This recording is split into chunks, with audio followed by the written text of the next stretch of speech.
Ladies and gentlemen, good morning. Typically, you shouldn't be 33 minutes late to your job. When you do 7 hours the day before, you might be granted an extra half an hour on a Thursday.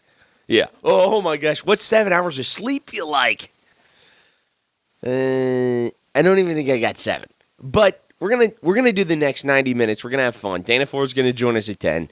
It's 9:33. Look, calm down. If you're on Twitter and complaining because I wasn't here, come up to the studio. I got a stick. We'll shove it right where the sun don't shine, and who cares? Okay? I'm 33 minutes late. Guess what? I'm not gonna lose any pay. I'm not gonna make any more money. Doesn't matter. I want to talk to my good friend. We met, what, a couple days ago, Jonna? Sure. And you work in the entertainment business. I do. Jonna, how difficult is the entertainment business in 2019? Oh my gosh. I think it's something that is only made for strong people. The weak do not belong. I try to scare people away from this industry, honestly. And that's a good thing. Because most people should not live in fear, right? And this is a constant, you don't, it's so unpredictable that no one knows exactly what's going on at any given point. Yeah, I mean, especially now, it's the awareness of harassment and assault and people's, feelings getting hurt or feeling uncomfortable. I mean, it's definitely a difficult time for a man, for sure. Well, especially in acting, too. Yeah. Because, you're acting. Yeah. And so you think that, everything's harmless until it's not. Yeah. That's got to be a very uncomfortable position to, quote, act in. Yeah. So I'm an acting coach, and I specifically help people who want to get into the industry, the acting industry, for film, television, commercial, voiceover, things like that. Dramatic film acting is probably one of the hardest. That's the stuff, that you get Oscar nominations for. And it's a craft, it's something that you really have to train for. And it's very often in many, many different, very well-renowned acting coaches will use sports as an analogy. Whenever someone thinks they want to get into acting, we're like, yeah, okay, so you think that this guy ended up, getting into the Missouri Hall of Fame, right? By being dribbling a ball or throwing a ball and being like, oh, I think I'm gonna be the best. And for years and years and years, they're training and training and training, and that's what you have to do for what we do. So there's the art part of it, but then there is, okay, you're really good at it, and now you're a little bit famous and you got a lot of attention, which means with attention comes haters. It comes criticism. It's you got to be prepared emotionally for the politics and the pressure and the managers and the agents, because it's the same thing. It's like even what's the movie with the Jerry, show me the money. Show me the money. Show me the money. Absolutely. You've got the Jerry same Maguire. Jerry Maguire. So, it's very similar with the agents. I had this 14-year-old little girl who's got an agent in L.A. I was helping her with her audition last night, and it was a redo. It was okay, what you sent us was okay, but it wasn't good enough. This is a lead for a major movie out in L.A. You need to do better. Redo it. You've got 6 hours. And then her mom's like, Jonna, help us fix this. And it's hard stuff, and the pressure, and her mom's frustrated that the manager is making them redo it, but I'm looking at her saying it has to be great. She has to be so good because she's competing with everybody else who's just better than her. Wow, that's got to be I would guess it's almost like watching, to relate it back to sports, it's almost like watching your son when he's pitching and knowing that he's not good enough to compete at a level. And one of the most difficult aspects of working in minor league baseball is that around here, they don't just tell you thanks but no thanks. They tell you thanks and get the hell out. Yeah. Well, and out here, in Springfield, in this area, it's nice because it's a family-oriented place, and there's some really, really good parents and good families, and that's awesome. It's a better place to raise kids. LA's tough. It's tough.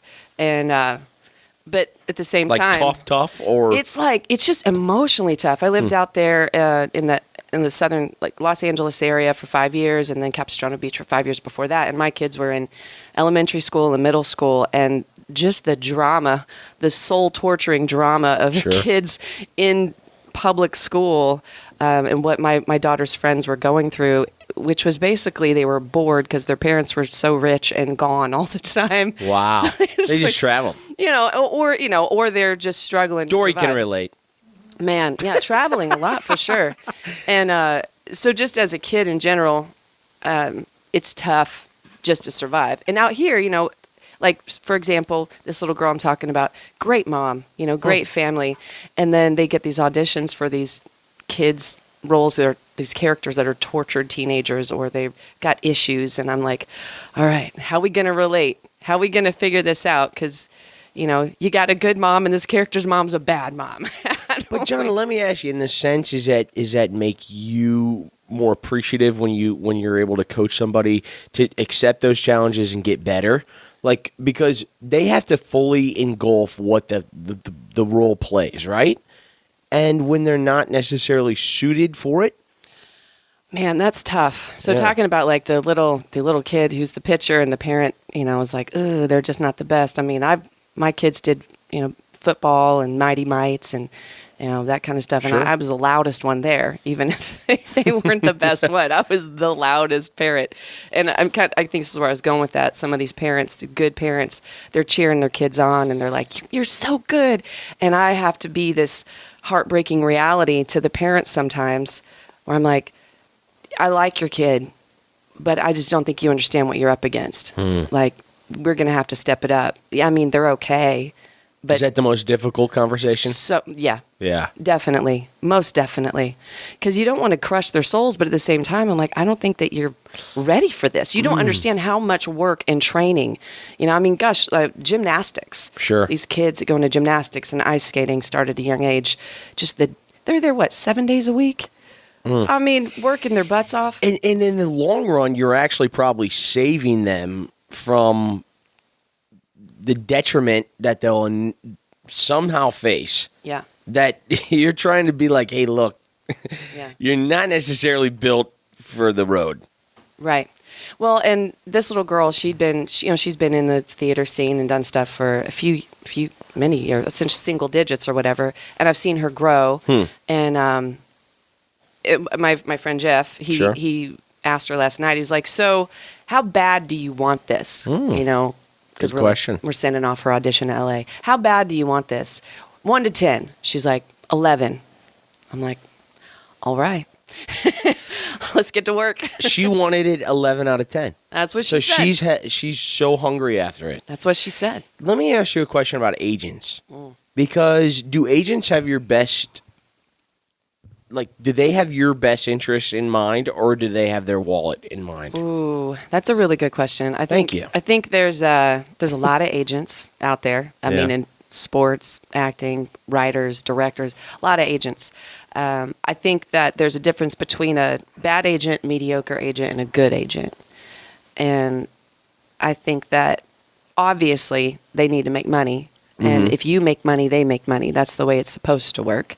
You get a percentage of what they make. So it should be your best interest in mind. But I've just seen a lot. I have a lot of proof, I guess, eyewitnesses of it just doesn't always work out that way. And in that case, it comes down to agents sending you auditions that just are not right for you. Or honestly, in the case of like this little girl last night, they sent her, basically, she had to do 3 completely different auditions, redo all in one night, and turn it in the next day. And I said to her mother, I was like, I don't know if they really appreciate what you have to go through to do a good job to turn these auditions around. Doing 3 separate auditions, I mean, we spent like 6 hours on 2. It was just their expectations. Oh, yeah, it's just acting. Sometimes I wonder if these agents really understand the work that's going into doing a good job. And I had that experience from one of my students that became a movie star. And she had booked a lead role and was in Australia on set working on the movie. And then they kept throwing auditions at her saying, you got to turn this around in a couple days. And she's like, I am filming a dramatic scene tomorrow with John Boyega. I need to be prepared. Like, I can't. But they are like, oh, she's going to be famous soon. We got to get her as many as possible because they're going to make the money. Wow. And I just don't think that they had her best interest in mind. Well, at that point, they're definitely starting to see the fruits of the labor because they're working too. They're working strings, and I get their side of things. I have so many questions. First of all, what part of Australia? Close to Sydney. Oh yeah, they were in the general area. Yeah, I think there was a more specific area, but she would go to Sydney frequently. I think Sydney was like maybe an hour away because they had to build a set.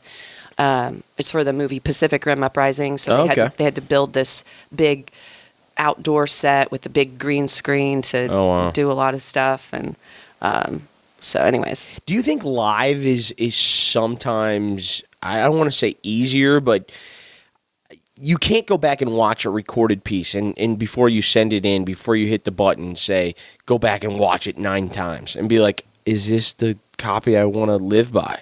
Are you talking about performance, like a movie versus a play? Yes, I'm talking about just the natural beauty of live. Because critique live of your own ability is different than critique, recorded. Does it sound good? No. Delete. Yeah. Does it sound good? No. Delete. Yeah. Live is live. Yeah. Either you do it or you don't, like we're doing right now. Yeah, we're doing it right now. Well, we do it live.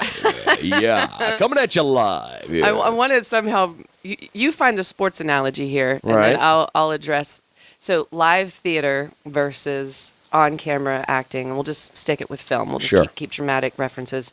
Obviously, so different, and that's something that I specialize in here in Springfield is helping people who've had a lot of theater experience or little theater experience understand how to translate and then find the core of, good acting is good acting. If you got a gift, if you got a good arm in baseball, you got a good arm, but how do you take that? And I don't know the analogy. I know what the analogy is. What is it? Okay, you can throw fast. You can throw 105 miles an hour. Do you know where it's going? Right. Direction. Yeah. It's more important to throw strikes than it is to throw 105. Yeah. It's better to understand the part than it is to be a great actor. Well, I mean, part of being a great actor is really, again, the training, the craft, the work, the muscle memory, the emotional muscle memory, like really digging in, and because it's such a psychological sport, but it's also very physical. Especially actors, and so Kaylee Spaney from Springfield, booked the Pacific Rim thing, and then she had so she's big. She's getting there. I mean, to be big around here again in the industry, you gotta. Well, Dory's a big deal. I believe that. I can tell from meeting her. She has to put up with me. I mean, she had 4 movies come out last year, and it was all with A-list actors, and one of them was Oscar nominated, and that was her first year out on the scene, from Springfield, Missouri. So how cool is that? And people think, it's an overnight success, but it's not. She had been working from being a younger kid in theater and working in music and stuff. She'd been training for 11 years, right? And something finally hit, but nobody knew that she'd been working for 11 years. They're like, oh, well, she just did it overnight. She just popped up overnight like a storm cloud. She's been in there since Little League, dude. She's not stopped doing the thing. And I have a coffee mug that says hard work creates your own luck. Oh. And actually I was listening to a program the other day that talked about persistence plus talent equates luck. Yeah. Luck is we're all trying to find the pot, right? Like, where's the golden pot at the end of the rainbow? I think if you're old enough, you get jaded. You're like, that's not real. It doesn't exist. Well, dang it. You're not that much older than me. Okay, yeah. You're not. Let's go with that. Not much. No, not much. Do you enjoy teaching more? Because I would assume you did act. Yeah, I still do. And still perform. Yeah.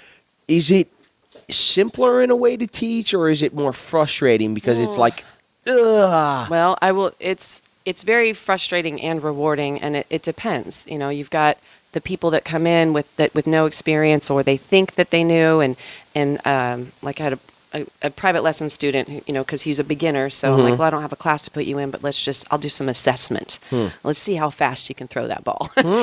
So here's a script, here's a thing, and let me see what you do, and and then he, comes back with his interpretation of it, and I'm like, oh man, we're starting out from beginning. This is going to be. Oh, from. I'm like, all right, let me teach you how to be a real human being, and that's one of the hardest things about, honest film acting is that you got to actually be a real person. You have to turn your characters into real people doing the real people things that we do versus looking like you're performing. And you would think that would be easy, but it's not. It's not. So it's I see them being frustrated because they think they're doing something, and then I'm looking, I'm like, it's not it. It's not it. So, but then when they get it, you're like, oh my gosh, you got it, you got it, you got it. That light bulb is a very satisfying. Stuck the landing. Yeah. And they're like, and so when their wins are my wins. Right. And there's a local film challenge that Springfield does every year called Sato 48, and there I had about 20. It's like film challenge. Right. From beginning to end, you got the filmmakers and the actors and the teams, and I had about 20 students, past and current, working in about 6 different films, and I just every single one of them that got nominated or whatever, every time their name came up, we were just cheering and yelling and hooping and hollering, and their wins were my wins, and some of them were even cool enough to say, I wouldn't have got this award if it wasn't for my coach. So there's that. You get that gratifying feeling. Yeah. Despite it not being you. Right. Yes. I get it. Yes. Because, I'll relate it back to sports because that's what I can do. When I played the game of baseball, I could never get a hit. Right? I was a horrible hitter. I was a pitcher. Okay. I call myself an up 7, down 7 left-hander. Oh. Get guys out. Sounds Figure real out. specific. Well, that's about the only times I was in the game. Okay. Figure it out.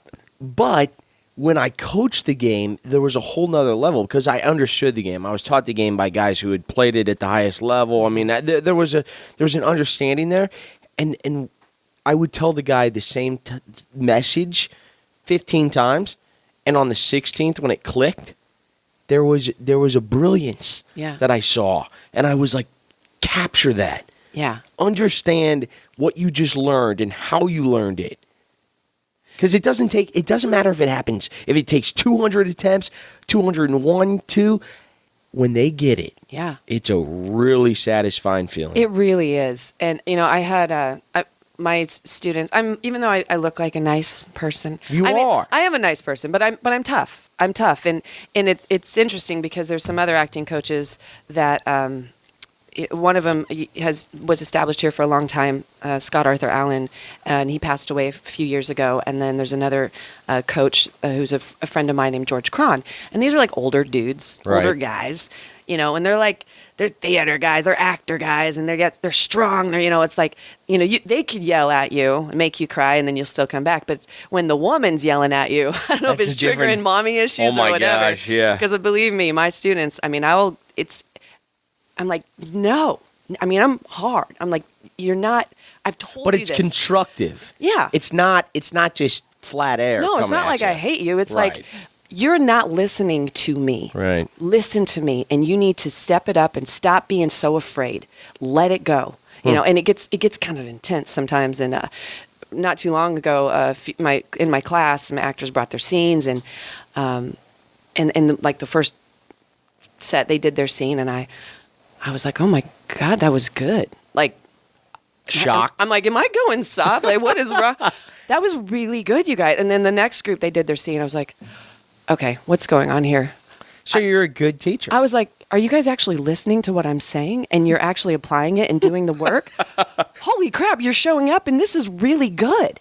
And it's that satisfaction as a coach. Sure. Of like, you're doing the work. You're working out. You're every day putting something towards it. Because with the craft of acting, if you didn't know, those of you out there, you have to work at it every single day.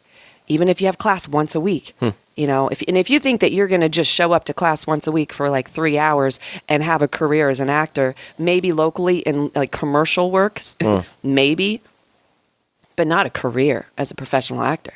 You gotta just like be obsessed with it. And isn't that the same in any entity? Yeah. Because I'll even my trainer Greg Helms, poor guy's probably sitting there right now going, I told you can't go to the gym once a week and get results. You know, I mean, it's all relative. When you buy in, you got to have 100% buy-in. Yeah. You got to do it. Yeah. And then as a actor-athlete analogy, the ones that really trust me, that we get to that point, that relationship, you know, we get to know each other. It's not like, hey, stranger, come back. And because we're talking about emotional stuff that triggers things that you've got going on. And, you know, even in sports, it's like if you're having a crappy day, you had a fight with a family member or a loved one or girlfriend, wife, whatever. I mean, that can affect your performance.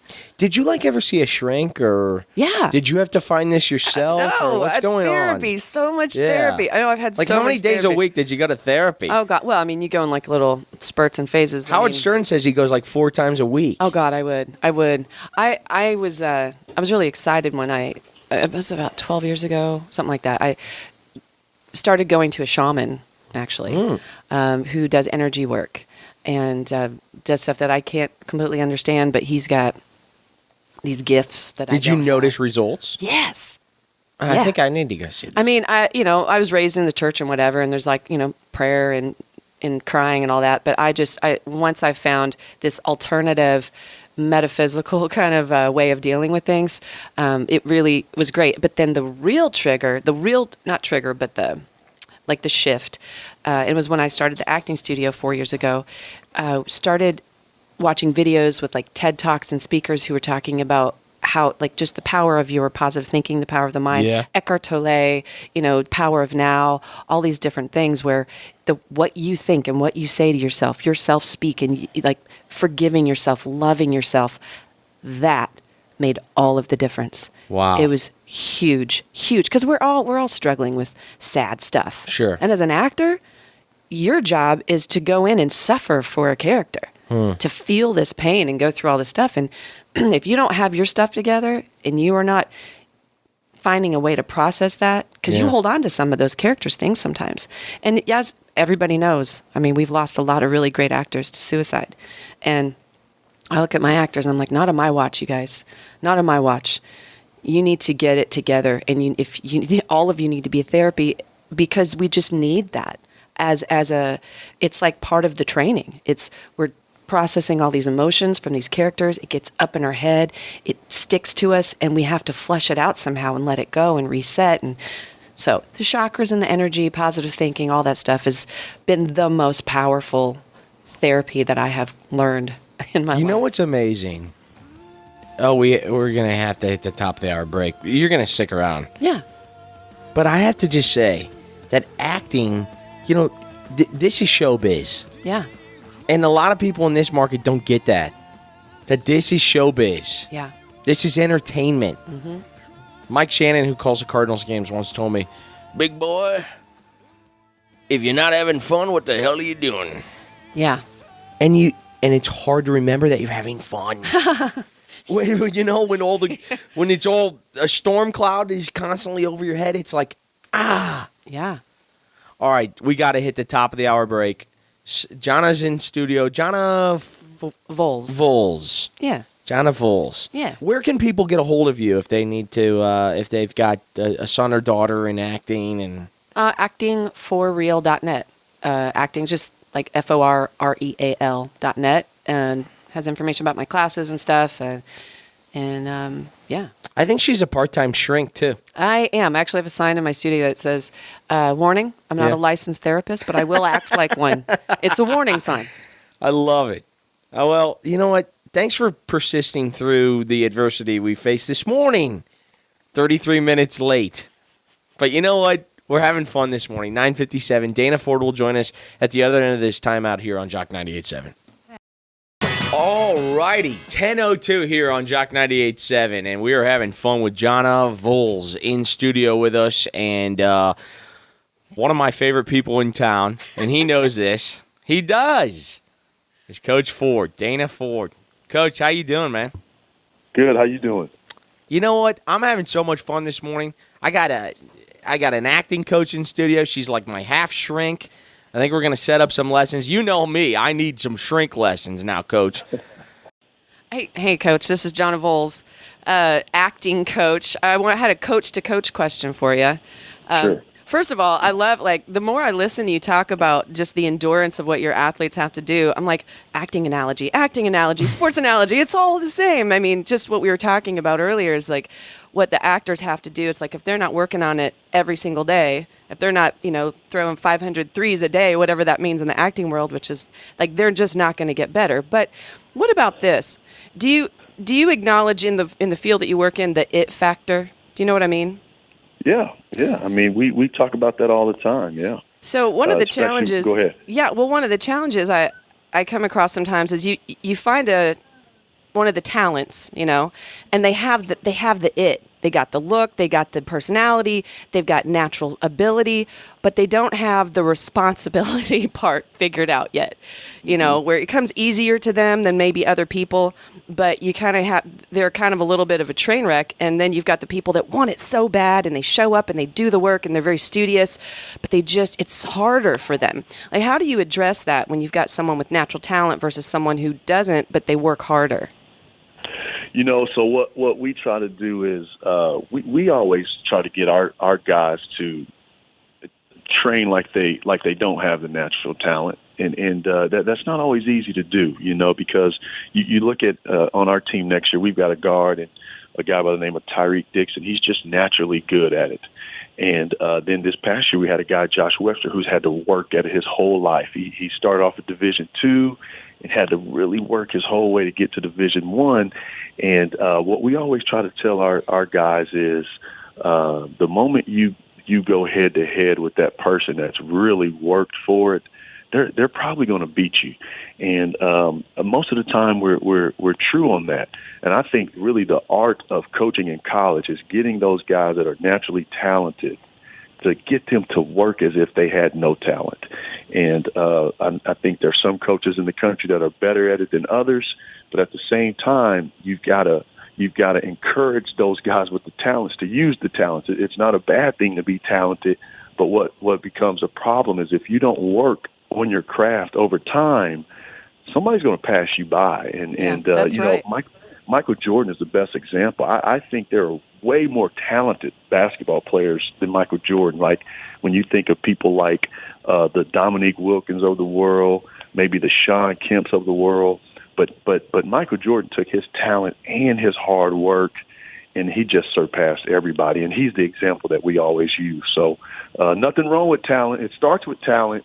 But if that talent doesn't work hard, then you're not going to be very successful, at least in my opinion. No, I think you're absolutely right. And, what Nate and I were talking about earlier is just it's an entertainment industry. And so when you work really hard, that's, okay, great, you're good at the thing, but can you handle everything outside of the actual craft? Can you handle the pressure, the appointments, the meetings, not showing up, hungover, strung out, keeping your senses about you, being able to handle an interview, being likable, being somebody that people want to work with.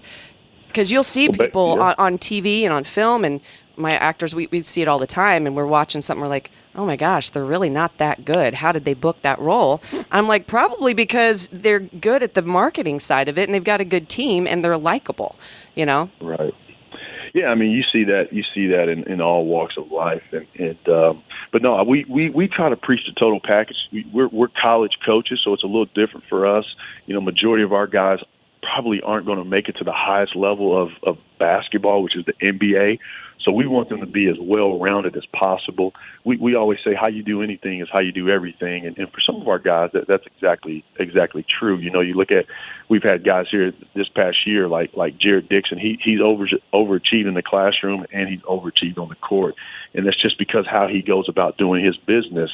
And I would much rather have guys that are going to overachieve and work hard as opposed to people that are going to just try to live off talent and really underachieve, because a talented guy may walk in from day one and average 15 a game as a freshman. He may be underachieving. He probably should average 21 a game as a freshman. So then you'll have a guy who you would think would never even be a Division I player and then worked his way onto a scholarship and averages 12 a game. I mean, I want those guys that are going to work and overachieve, because that's just kind of how we like to build our program. But you got to have some talent in there too, and you got to get that talent to work hard. Yeah, it's a careful balance for sure, keeping them motivated and wanting it. It is. Coach, let me ask you. We had Dan before I let you go. We had Dan Lucy on yesterday from Color 10, and I love Dan, but I said, look, Dana has a lot more fun on radio than he does on TV. There's no question about it. Well, I'm probably better suited for radio than television. Although, Dan, he throws me a lot of softballs on my show, so he makes me look a lot smarter than what I really am. Are you saying I keep you on your toes? Yeah, I'm good, man. I like coming on.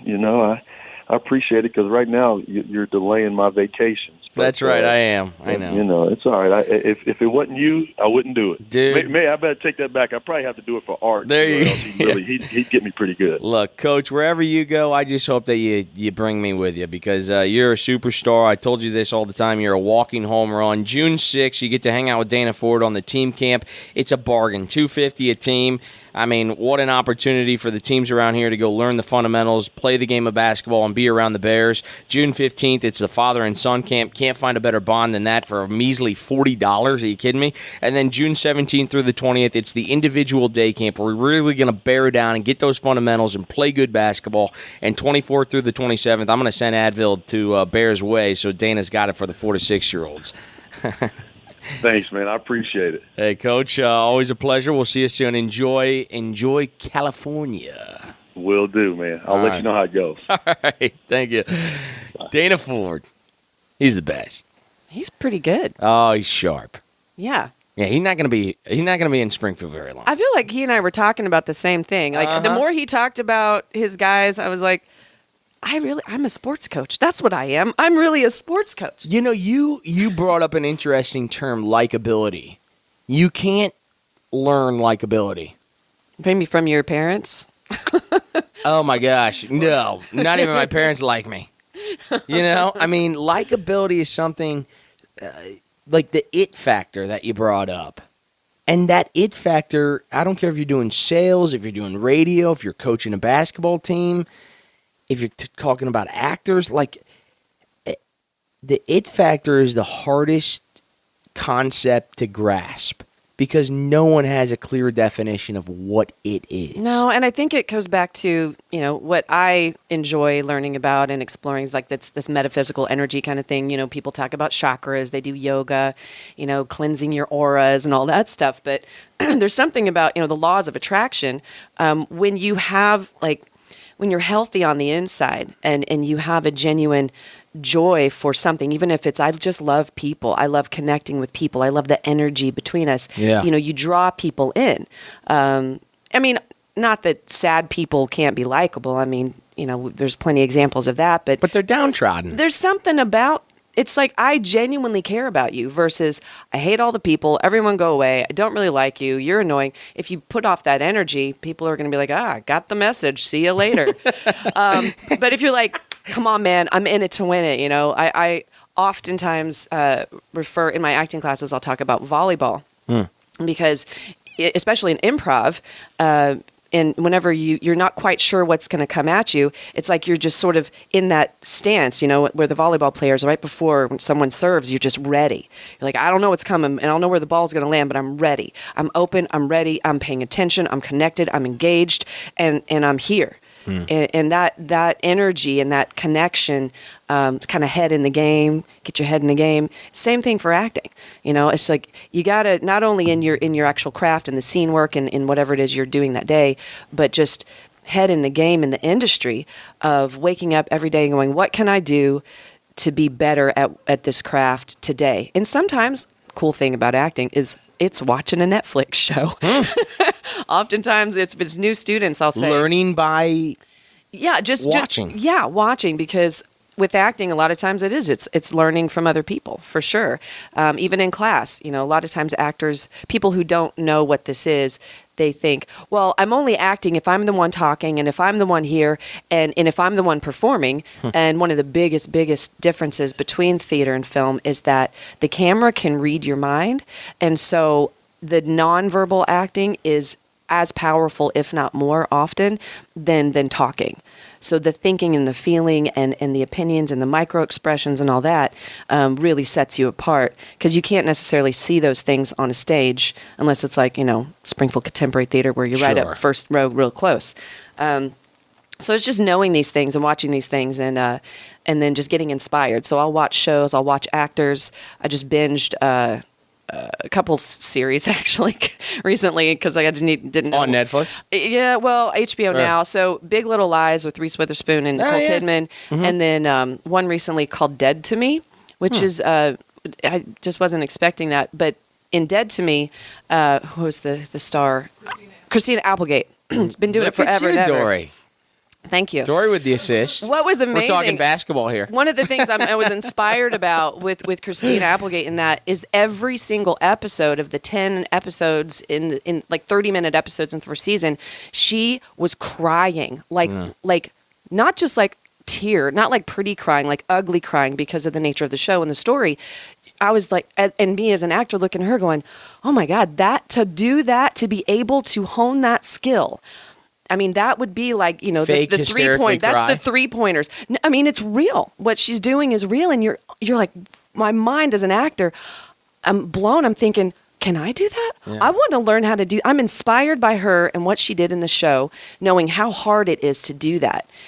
I want to be able to do that. What's it going to take for me to get there? And then I just start that journey and different techniques and, different exercises to be so available emotionally that I could bring that in a second. So honestly, but then have the core or the good therapy to bring me back to myself so I'm not just lost in sadness for, the month. So let me ask you a question about being a woman in the industry. Oh gosh. Is it something that you have to understand and accept the challenge and just embrace it? Because I feel like if you dwell on the things that limit you, then you're never going to succeed. Yeah, I mean, this has obviously, been a topic for a minute, especially now. And it is something I think that the women who are kind of talking about the way things were done or have been done, I mean, a lot of them, if we're honest, and if they're honest, a lot of them, they accepted that. And they said, okay, I see that the only way that I'm going to get here is if I do this. Right. I don't like it, but I'm going to choose to do that, or I'm going to use my sexuality as my power to get what I want. Which is a joke. It's unfortunate. Yeah. And I think that is not just in acting. I think it's in a lot of businesses. But the cool thing is because of like this new movement of just, women in film and incentives to write shows that have that, you've got a lot of strong female leads, and you get to tell a lot of stories, and a lot more women are producers and executive producers and directors. Britt Marlin is one, and I love seeing women do this. They're like, I'm just going to make my own production company. I'm going to write my own stuff, and I'm going to be my own lead in my own thing and get my team around me. And there's a lot of other actresses that are doing that, and that's something that personally that's kind of the way I approach things is, you know what, if I can meet enough of the right people to be on my team, I do better kind of being the boss, and I want to be in charge of what we're making, and I'm in control. Now, but you got to have men on your team too. You got to diversify. You got to know how to delegate power too, right? And find the people who are strength. Because in film, I mean, I'm an aspiring film maker, and I work in production as well as a producer and a writer and a director. And it is predominantly male. I mean, for sure. And it's exciting to see. We worked on a national Home Depot commercial recently that came in from New York, and I was really excited to have my production assistants that I brought in the local team. I was like, oh, here's my women. Is it a comfort thing? I think it's just a mindset. Comfort to have women on my crew. Yeah. I think it is. Does it give you the comfort to express your opinion more, I guess is what I'm getting at. Well, just because they're women doesn't mean they like what I say more. No, of course. They can be more bitchy than men. Men sometimes are easier to manipulate. Yeah. I think that what it is I'm excited to see women feeling like they have a place to show what they have to offer. And I mean, we're talking about set design, craft services, but then now, even more so, especially at Missouri State University, the Electronic Arts Department, I'm seeing these women, amazing editors, cinematographers, grips. I mean, those are things that have been predominantly male positions. And it's exciting to see women thinking, oh, I can be an editor. Yeah. I'm strong. I can be a grip. I can be a second assistant camera operator. They can nerd out on lenses and cameras. It's like, it's not, oh no, you just handle the food and where the flowers go. Right. which is that old mentality. It's still there. It's still there. Sure. But these women, I think if they feel like they have a position that's available and someone will give them an opportunity and believe in them, then they bring them in. But, and again, to be fair, and it's the same, some female minds and male minds, they're kind of just wired generally to certain things. Not always. Right. There are exceptions, but just it kind of depends on where you come from. And two, I would equate, like, we get all bent out of shape on gender and this and that. But when you're in, like, an industry that requires anything that just requires being good, Yeah. you respect talent. Yeah. And whether or not it's lighting, I remember in my days as an engineer, I'd be running Mike Shannon's post-game show at his restaurant in St. Louis. And, I mean, he'd have Tony La Russa and big star athletes there. And it's like, oh, my gosh, just get the sound right. And he would always say, the most important person that he is around is, he would say, Jim Jackson. And Jim Jackson's his engineer. Yeah. He's not on air. No one knows him. But he's the one that makes you sound good. It wouldn't happen, yeah. And that sound, oh my gosh, don't even get me started. That could be a whole show on its own. Just Absolutely. Sound and how important sound is and the unsung heroes and the crew behind the thing. And I'm a huge advocate for crew and really empowering them. I helped start up this Film and Media Association of Springfield, and I'm the current president of that and got that going. And I'm a co-founder of the Rated SGF Film Festival, which is also new. Congratulations. Thank you. It's been a lot of meetings and a lot of volunteer time.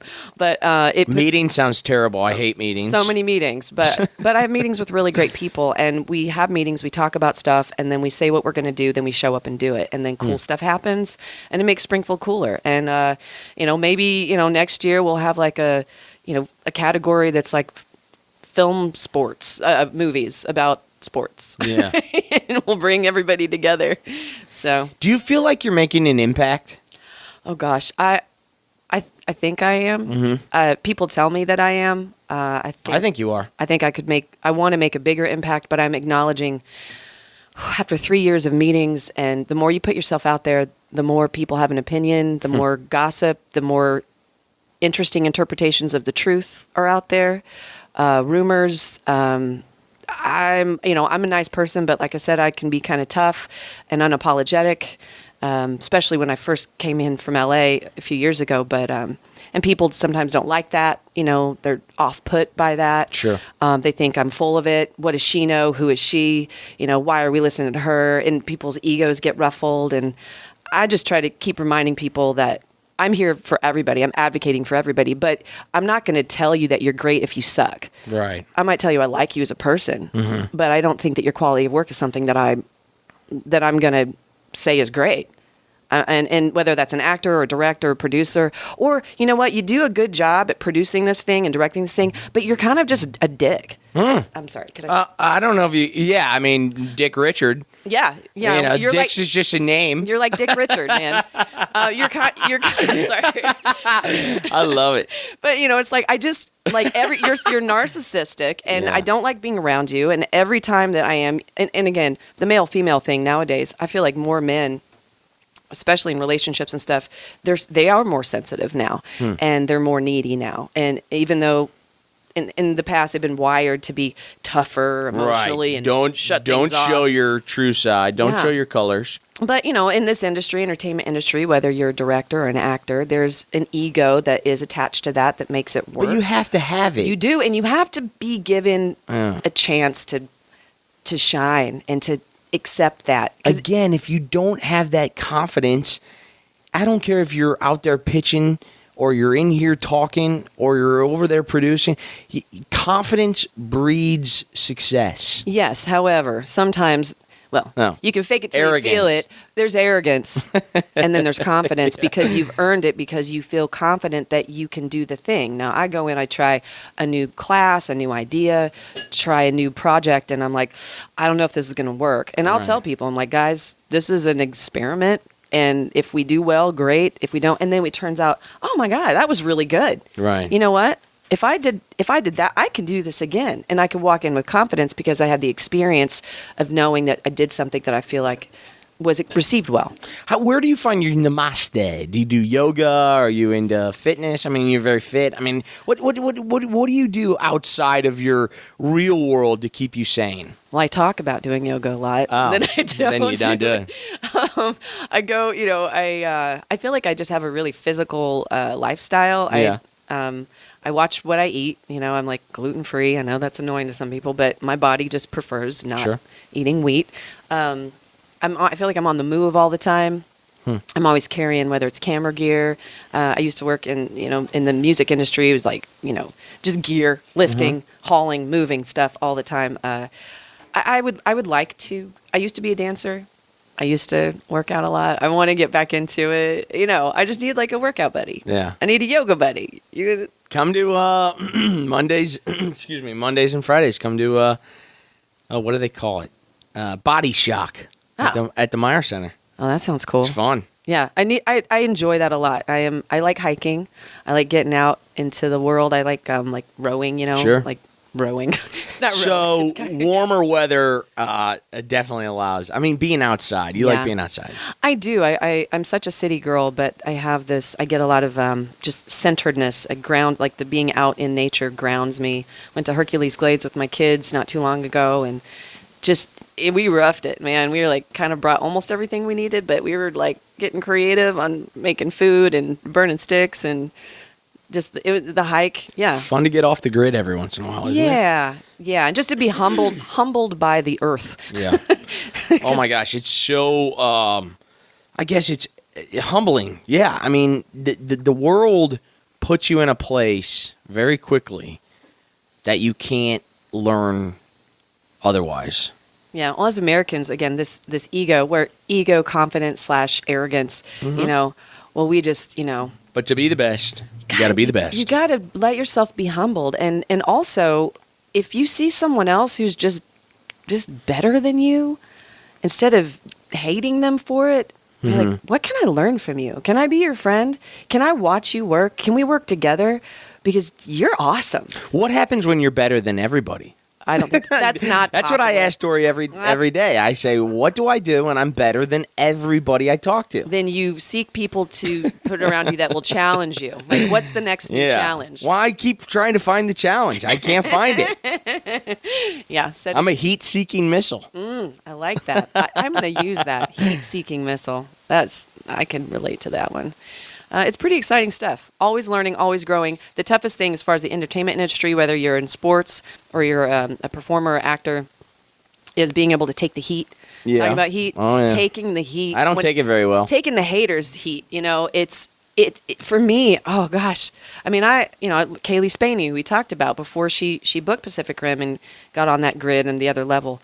Things would get stressful here with her auditions and the just drama and politics, and I'm like, Kaylee, if we can't handle this, and I just left it open, and it's like we can't get to the next level of Mario without being able to handle the bigger monsters and the things that are coming at you, because they're faster and they're bigger and they're meaner, and like the more you elevate in your career, the meaner people are. The more people hate you, and it's But it's demoralizing. You just have to surround yourself with a really good core of people that keep you grounded, that do love you, and also will say, you kind of suck today, but I love you. Yeah, because you can't be around people that just constantly put you on an elevated platform. That's not going to do you very well either. No. But you want constructive criticism. Yeah. You don't need the people who tell you that you suck, you're this. Yeah. But you don't want the people who are like, you're the greatest, oh my gosh. And that's, you got to be able to take a compliment. I will tell you, anybody out there who's always like, if someone's like, you look so pretty today, and you're like, oh no, I look so fat. Like, oh, that's obnoxious. Stop doing that. Yeah. Like, learn to say thank you. And that was one of the... That's a great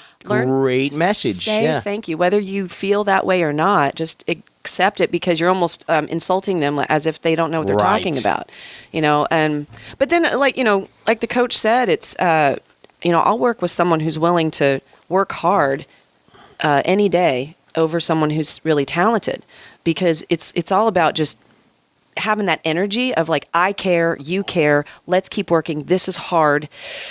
The things that those people said about me, that really sucks. And it's also not true. If maybe they hung out with me a little bit more, they would know better. Right. Oh my gosh, you're speaking my language. But I've done the same thing. I've judged people based off of... Sure. But the rumor mill... man, especially nowadays, especially in this town, it's just like, just because you hear it doesn't mean it's true. Right. But do you get addicted to it? Like, you almost get addicted to the feedback, right? Like, positive or negative. You just want to hear something. Sometimes. I worked on a show out in L.A. called Better Off Ted for a couple seasons, and Portia de Rossi was one of the leads of that. And they always had the tabloid magazines laying around, because these famous people, they're like, well, what did they say about us today? And, right. Some of the actors would just run away from it. And she's like, I want to see, they want me and Ellen to have a baby so bad. Let's see if they've gotten us pregnant yet. Like, she's like turning the pages, trying to see what the new rumor is. What's the new thing that we didn't know about? I love it. And just knowing that that's part of it. Kaylee, I was on a radio show with her in LA, and she was talking about how that morning, someone sent her a message, whether it's Instagram or whatever, saying, "You're the worst actress ever. You've completely ruined my franchise of this, this Pacific Rim. Blah, blah, blah. You're terrible." And she was super bummed out. And her boyfriend's like, "Baby, you're so good." She's like, "It still hurts." But then the same day, another trailer for another movie dropped, and she's like, "Well, I guess I'm not that bad." Yeah. I'm in 4 A-list movies this year, but it still hurts, and you have to be able to. Well, take everybody's human, right? Yeah. I mean, even when if you're in sales and you get brought into a meeting and you just get completely blasted. Yeah. There's probably a point to that message, but you still go out thinking, damn. Yeah. But if your coach hurts. tells you suck, then you well, need to then pay you probably. attention. Yeah. But, just shameless drop, on June 1st, Go ahead. A colleague of mine, Aaron Marciniak, who's someone who's very talented, actor, director, producer, anyways, he's going to be teaching at my acting studio downtown. We're calling it Film Acting Chapter 1. And it's really explaining, okay, so you think you want to get into this industry, you think you want to be an actor, what does that mean? And one of the first things that he's going to talk about is the endurance that's necessary in working on it, and what you need to be working on every single day, and different techniques and opportunities. And in sports, it's throwing. Sure. 500 repetition, yeah. And which one of the techniques is Meisner repetition is something that was invented, which is very much like who was Meisner? Sanford Meisner. He's an acting coach guru. He's I think he died, but he's from the learned under Stanislavski, Lee Strasberg, Stella Adler. Like, there's this whole pack of people back in the 50s that kind of were the game changers of acting technique on how to make film actors more believable and more honest and more grounded. And and the more that they explored, they're like, "Oh, let's do this method stuff." And then people are like, "Oh, my soul has died." They're like, "Okay, let's do something that doesn't hurt so much emotionally." And Meisner came up with this thing that gets you. It's this repetition exercise, which I could teach you. It's very much like lifting weights. It's very much like dribbling. It's very much like gets you into this muscle memory of being able to listen and respond. And it's not about what you're saying, but what your body language is saying and how you're communicating outside of the words. And so that's your little acting lesson for today. I like that.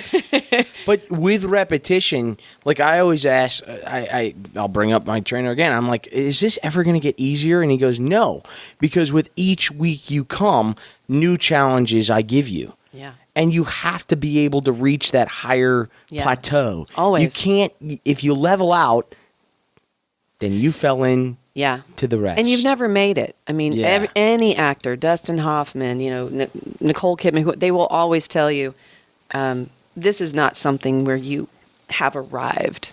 This is a craft where you are always going to get better. If nothing else, you're just going to get tired and you want to have a private life, and you're going to just, go hide for a little while. Done. Because the attention, the business side of it, it's exhausting. It's a whole other set of skills that you have to learn just to handle your success. Look, I may have been 30 minutes late today. I'm having more fun today than I have ever had. Honestly, I find it so refreshing to just have a conversation. The see what that says over there? Jock 98.7 Radio. What does that say? Sports and more. And more. And there is more to life than just bitching about the Cardinals or bitching about this or that.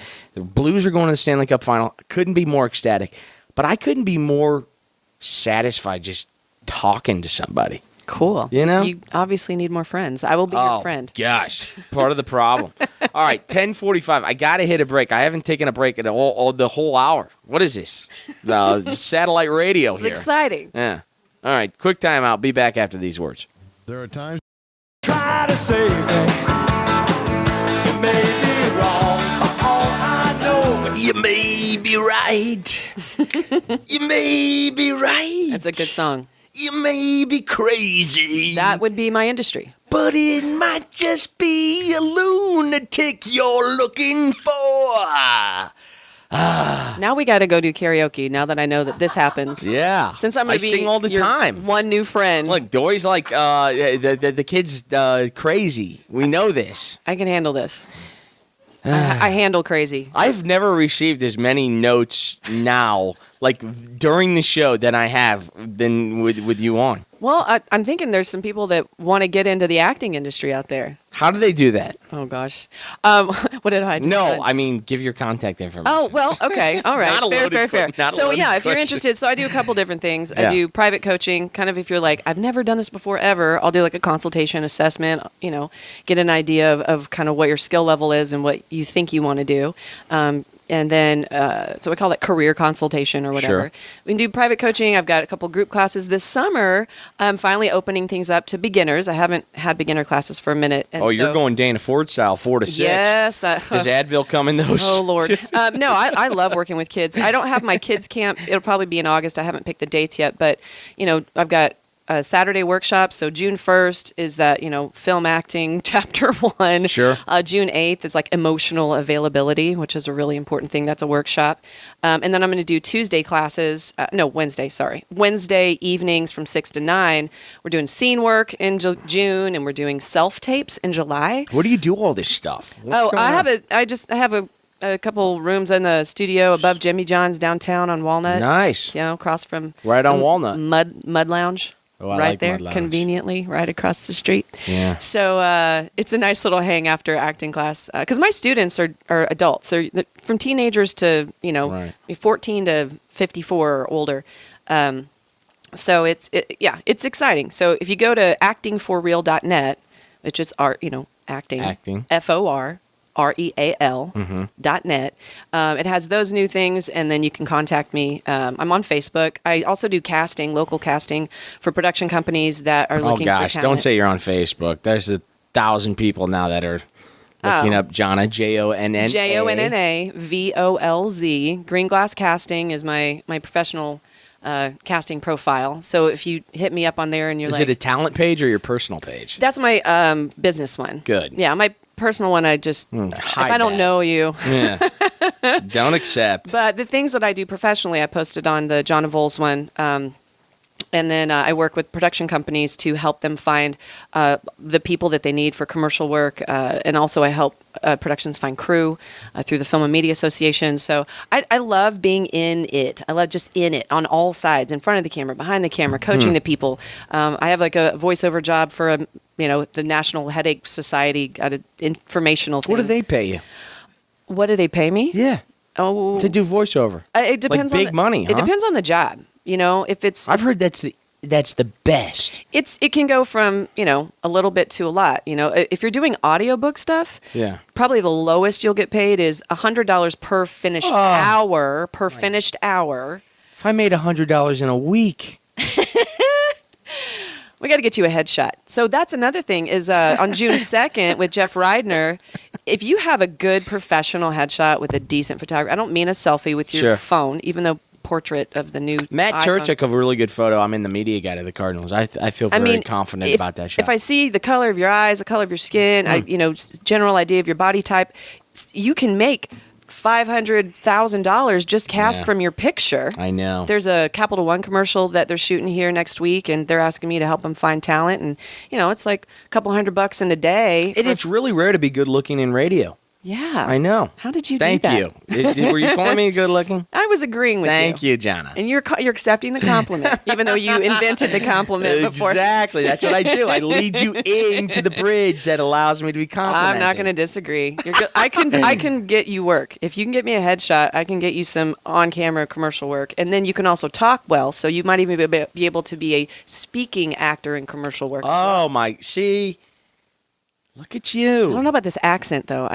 We've been talking about that. You said I have a New York accent. You got like this accent. That may have been the Manhattans I was you were channeling the gulping down. Manhattan. Hence why I was 30 minutes late. Yeah. You saw me. Yeah, I did. You were still fully partying. engulfed. Mm-hmm. Had a great time last night. Look, it's the reason why I'm here. I went to one of our sponsors' place last night, Tie and Timber. I love it. Oh my gosh, Love how that great place. is that spot? It's so cool. And I went in there and I said, "Have you heard any feedback from my show?" And he goes, "We haven't had one person." And I was so discouraged. And I said, "Look, you got to come in and let's just talk, you know?" And so next week he's going to come in for like 30 minutes, and I just like this, just have a conversation. Yeah. Well, and Brett Johnston, he books like the musicians and stuff, and I've recently got to know him through just meetings and talking about stuff and mutual friends, and he helps build the music scene in that place, which is really cool. And he's a great guy, and he has his own little, K. Drew on Wednesdays radio show about music, Right. that kind of thing. Super nice guy, super smart, real connected. What's with his town. name? Brett Johnston. Oh, I know him. He plays music downtown. Yeah. He's great. I know. Oh my gosh, I want him to come in here and just play. Yeah, and he's connected to Tie and Timber. Yeah. He plays over there. They have all He sorts books the talent there. I think he also plays. So he's like a He went to promoter. Missouri State. He was a music production. You already know more than I do. I'm telling you, that kid's really talented. He's Yeah. going to go some places. And he's a husband and a dad, and he's just like a nice guy. Yeah. Yeah. So I mean, you said Tie and Timber, and It goes off. Look, go to Tie and Timber. Oh my gosh. Yeah, super Buy one, cool. get one free pint on if you say you heard it on the radio. yeah, I like their marketing. I like the way that they market and name their beers. I think that's pretty cool. And their beer's really good. I think so. You got the best of me. So I was 33 minutes late. I did 7 hours of radio yesterday. Jonna, listen, you got to come back in studio, okay? I would love to. All right. Thank you. Thank you. Thanks to Dana Ford. Thank you, Dory. Thank you, See Dory. you, everybody. Today, otherwise.